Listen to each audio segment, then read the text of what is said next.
Welcome to the Infowars Nightly News. It is Tuesday, May 6th, 2014, and I'm Ann McAdoo. Here's what's coming up tonight.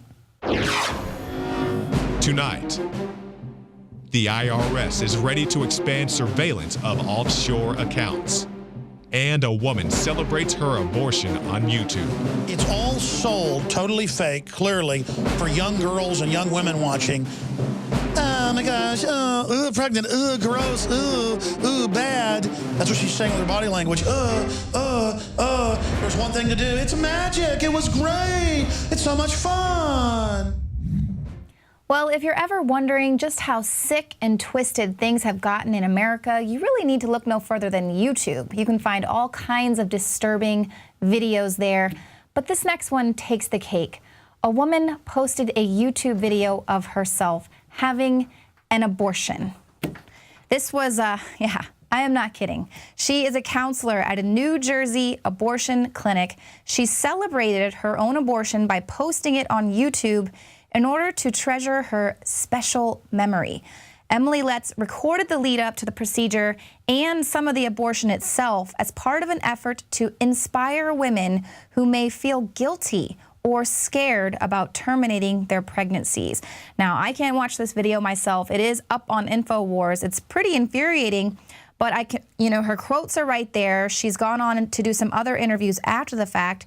And she says she didn't do this because her life was in danger.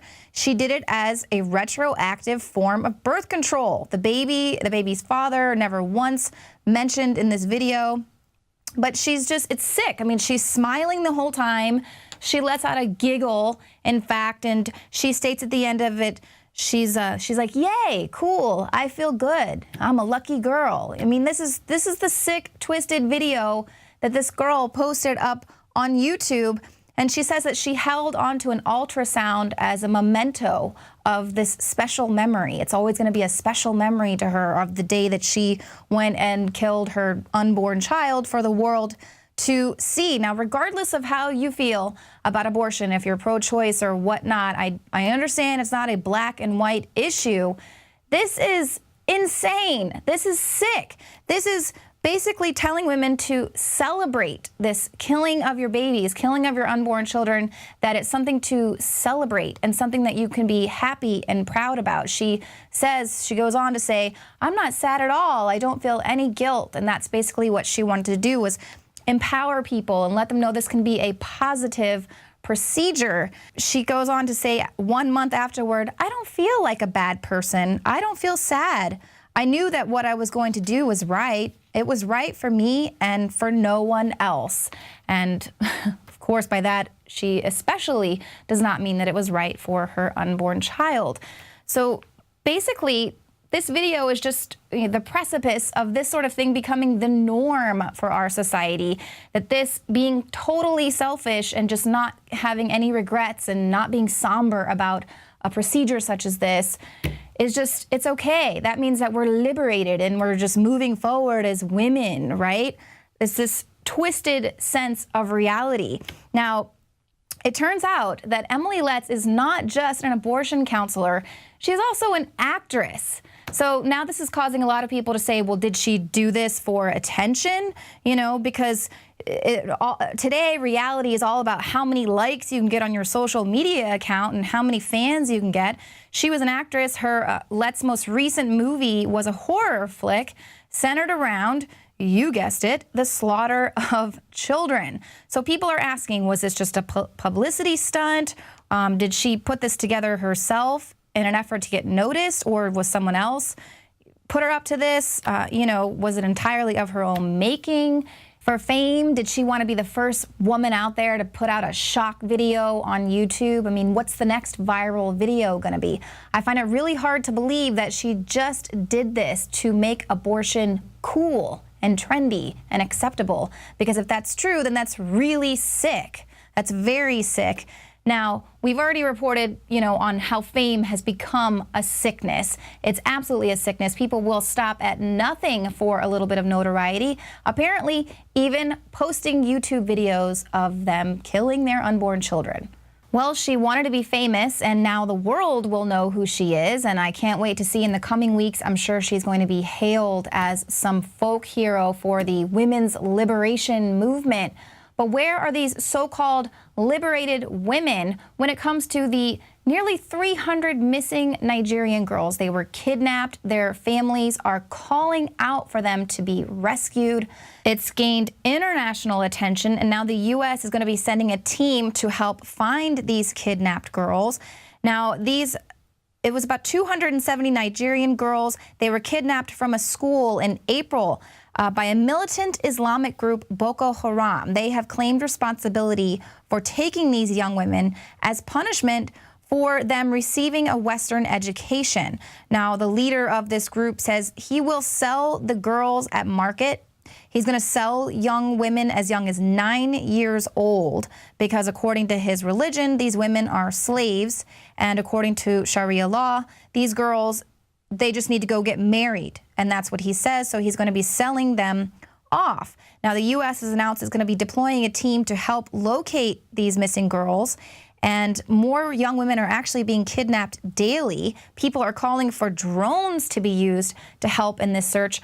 But what this article fails to mention, and it makes clear that it's biased reporting, is that Boko Haram is a militant, radical Islamist group. They just call them a militant group, but they're radical Islamists. They're calling for Sharia law. They say they're not going to stop until this is implemented. But the article fails to include that very important detail. That's what this whole kidnapping is all about. And that's kind of one of the reasons why we're hearing silence from the feminist groups, because nobody wants to insult a religion or a culture that we don't understand entirely. Now, it's because of this, we don't want to be culturally insensitive, or we don't want to be called racist or bigots. But is it bigoted of me or racist of me to think a Satanist shouldn't sacrifice a child because that's their religion? No, we all know that that is wrong. So it is time for people to start speaking out about these things that are clearly abhorrent.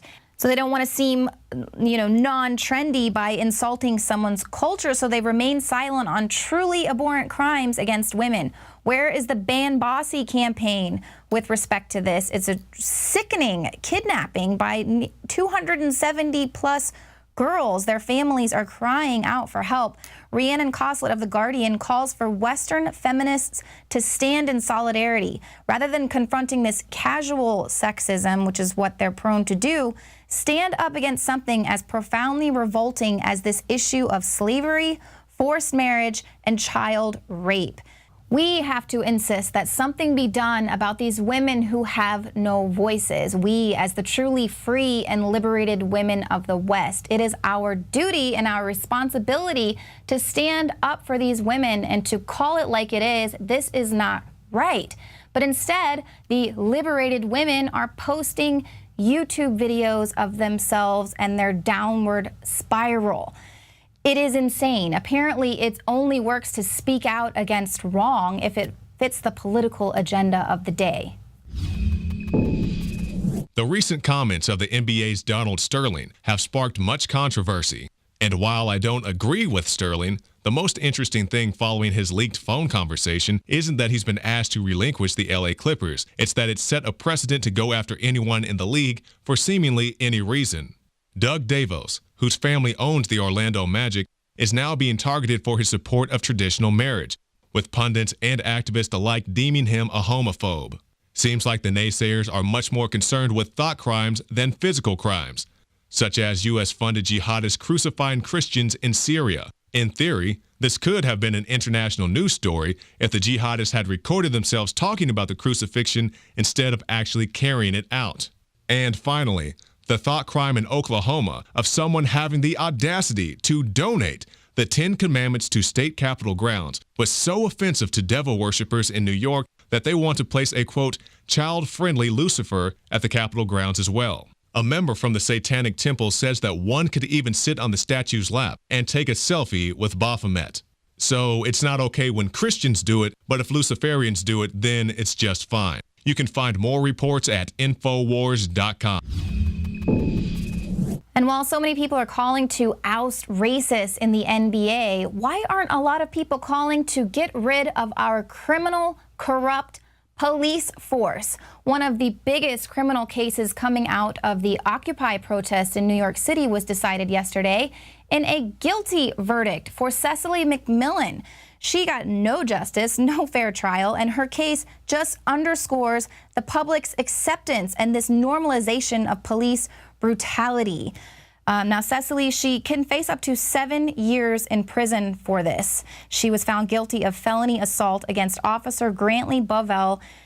She was one of 70 protesters who gathered in Zuccotti Park to mark the 6-month anniversary of the start of the Occupy movement. There are thousands of pictures online. You can see police moved in. They were heavily armed. They went to arrest nonviolent protesters. Chaos ensued. Now, the cop claimed that McMillan elbowed him in the face as he attempted to arrest her. McMillan and her defense team claimed that Bovell grabbed her right breast from behind, causing her to instinctively react. But jurors weren't allowed to see the photos of the chaos. They didn't see the cops in riot gear.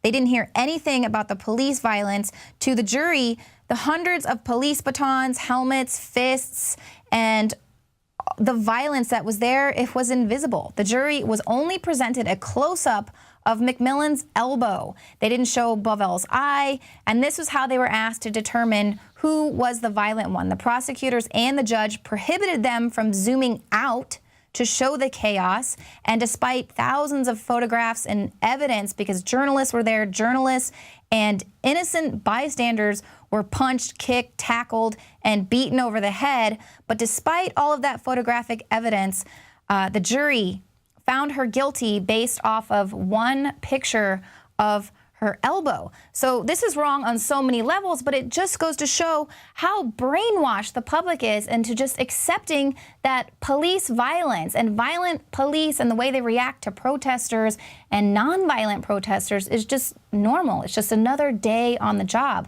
Thankfully, some people in Albuquerque are absolutely fed up with the police violence there.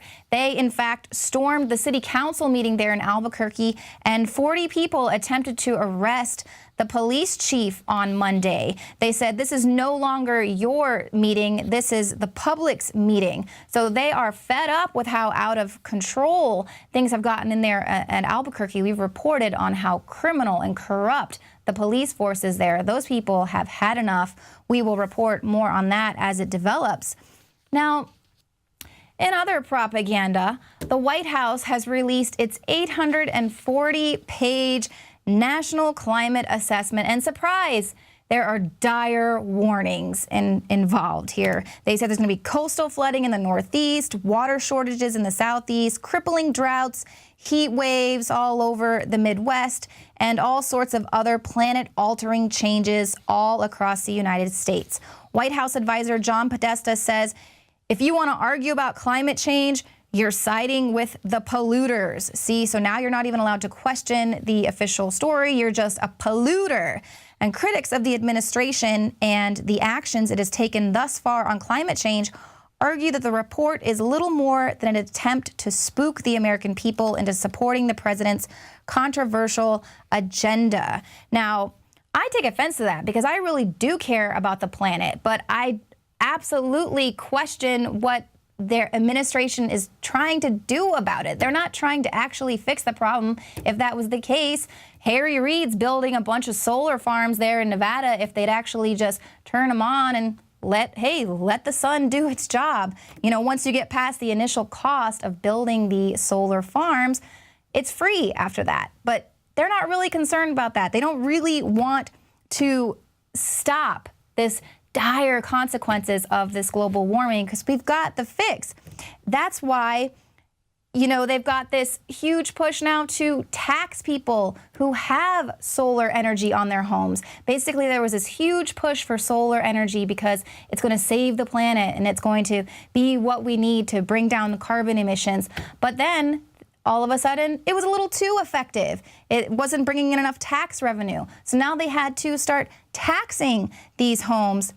Now Oklahoma is hitting their people with a solar tax. If you've got solar panels on your home, you're going to have an extra tax because they're not making any money off of you.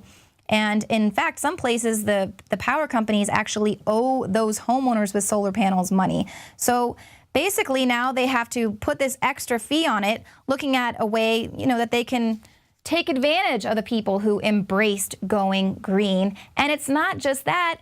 It's people who bought fuel-efficient cars. That, too, is proving to be a little too efficient, and it's not putting money in the pockets of the uber elite rich people who own all the energy out there.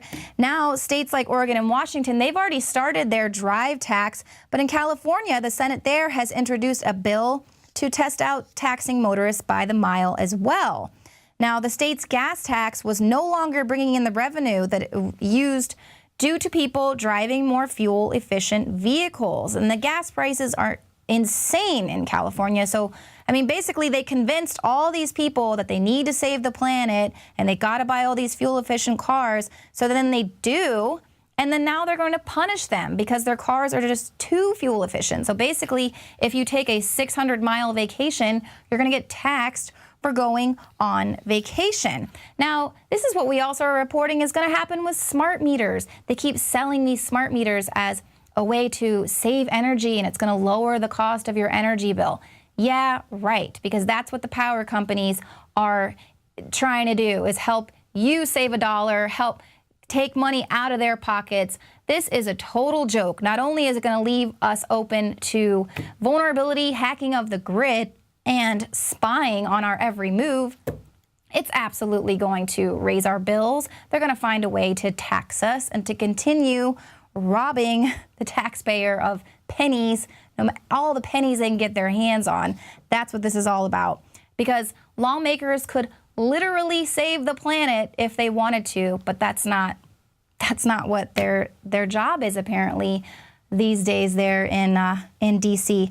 Now, coming up, what are drug makers doing about the dire consequences of being in a post-antibiotic era? We're hearing all of these reports about how antibiotic-resistant superbugs are now plaguing countries worldwide, while drug makers really are setting us up to be completely vulnerable to a pandemic. That report is coming up right after this.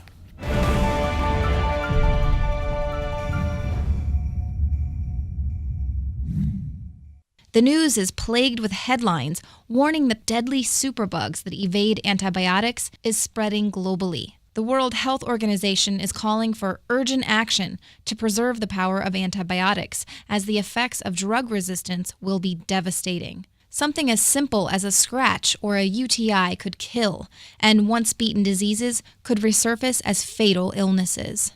According to a new report from the World Health Organization, antibiotic resistance is now a bigger crisis than the AIDS epidemic.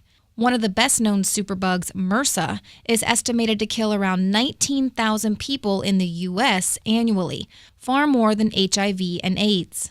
Drug resistance is driven by the misuse and overuse of antibiotics, which encourages bacteria to develop new ways of overcoming them. As some strains are eradicated, other more virulent forms of a disease pop up in their place. Last year, a mystery flu-like illness killed dozens of people in Texas, including family members of Alex Jones. The cause of illness has yet to be diagnosed, but doctors are certain it's not H1N1, but they say perhaps it could be a new form of the disease. But while there's the threat of a post-antibiotic era and new drug-resistant diseases are imminent, why is the government reconstituting deadly viruses? Earlier this year, researchers reconstructed the DNA of the first ever bubonic plague. The researcher hasn't ruled out the possibility for potentially dangerous mutations and warned there could be new outbreaks. Researchers reconstituted the 1918 Spanish flu, perhaps the most lethal plague in the history of humankind, to help prevent a calamity, they hoped, and not cause one. Scientists experiment with these potentially deadly viruses in order to develop new vaccines and treatments, but sometimes those strains and their mutations might not stay safely inside the lab. Last month, a Maximum Research Facility lab in Texas reported missing 1 of 5 vials containing a potential bioterror agent. CDC officials didn't consider the missing vial a public health threat and say it's extremely unlikely the vial was stolen, but rather fell under some equipment and was swept into an incinerator. A French lab reported it lost more than 2,000 vials containing fragments of the deadly SARS virus. How can it be that easy to misplace a bioweapon? And even more curious, the genetic code for these agents is uploaded into public databases, so other researchers can download them to conduct experiments. How easy would it be for a bioterrorist to exploit that information? As headlines are flooded with the warnings of a post-antibiotic era, drug makers have said they will no longer produce antibiotics. No doubt this will drive up the cost of existing antibiotics, but what else is behind this? Is it a push to get people to buy more medical insurance? Or is it something more sinister, like leaving the entire population helpless to a superbug or a weaponized bacterial outbreak? Outbreaks like the Ebola virus that is currently spreading throughout Africa. In April, a mob in Guinea descended upon an Ebola treatment clinic, accusing Doctors Without Borders health workers of bringing the Ebola virus with them to Guinea, where there had never previously been any cases of the virus. Beta tests are performed to study how fast a disease spreads and how far it goes. Is it inconceivable to believe that these outbreaks are a beta test for a much larger deadly plague virus that's set to be released? And how much does the government know? FEMA is advertising for contractors who can supply medical biohazard disposal capabilities, 40-yard dumpsters, and medical supplies to go with 1,000 tent hospitals set up across the United States. The emergency rollout of these services must be able to be completed within 24 to 48 hours. These large-scale purchases indicate that FEMA is not just making routine emergency preparations, but instead gearing up for a major crisis. They're getting prepared. Are you? Allow support. Pretty lucky girl. I'm done. I'm done. It was like 30 seconds. Even though it took 30 minutes. Bye. Thank you. I don't feel like a bad person. I don't feel sad. I can officially say, watching that for like the 3rd time today, that is the most satanic thing I have ever seen in my life. And the Democrat websites are promoting it as trendy. They've got all the trendy guys with the big beards, and you're young and we can wear sexy suits and have fun, and you deserve it. Paul Watson joining us from Albion, from London.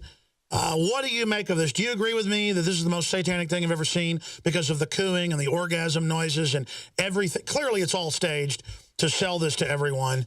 I would question if she even had an abortion. Watson, what do you say? It's absolutely chilling, Alex. I mean, the response that I got immediately was that, oh, it's her right to choose. But of course, that's not even what this is about. It's about the enjoyment of the procedure. This is a sacrament. It's joyous. Yeah, I mean, watch the video. She's literally humming, cooing with a big beaming smile on her face while this is going on. She's enjoying it, and then she lauds it in a subsequent Cosmopolitan piece. But the good news is, if there is any good news to come out of this, there's a poll on Huffington Post which asks, do you think Emily Letz's abortion film is A, delusional, and abortion is never a positive experience, or B, inspirational and celebrates the empowerment of having a choice? This is the Huffington Post. 60% think it's delusional and that abortion shouldn't be celebrated. Well, I mean, look, it's obviously like a cult training video. I mean, it looks like Hail Bop cult videos or something. I'm just so happy. Greatest day of my life. Ooh, I mean, this is off the chart. I'll guarantee you that was written by the CIA or Planned Parenthood. What do you think?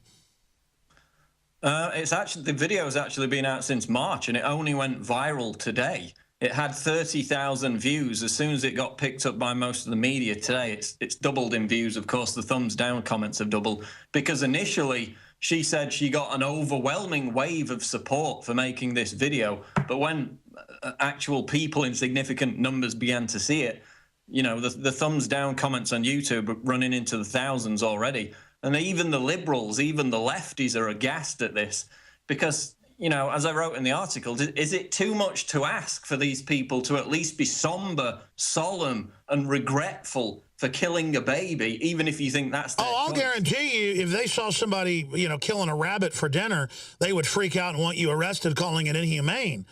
And I don't like the inhumane treatment of animals, but what about a human, a baby? Have some reverence if you're going to kill it. At least, you know, act respectful, act solemn. It's absolutely chilling. But then, of course, the abuse of women's rights in places like Iran and Afghanistan is completely ignored. You know, women getting stoned to death, stabbed for not wearing a burqa or a veil. Oh, all the trendy CIA floozies and establishment bimbos, prostitutes like Gloria Steinem, you'll never hear a word about that because the CIA policy is to put jihadis in and enslave women. Exactly. And I mean, it's not only this example, you've mentioned others. In March, I wrote another article about the DC Abortion Fund, which actually had a donation drive.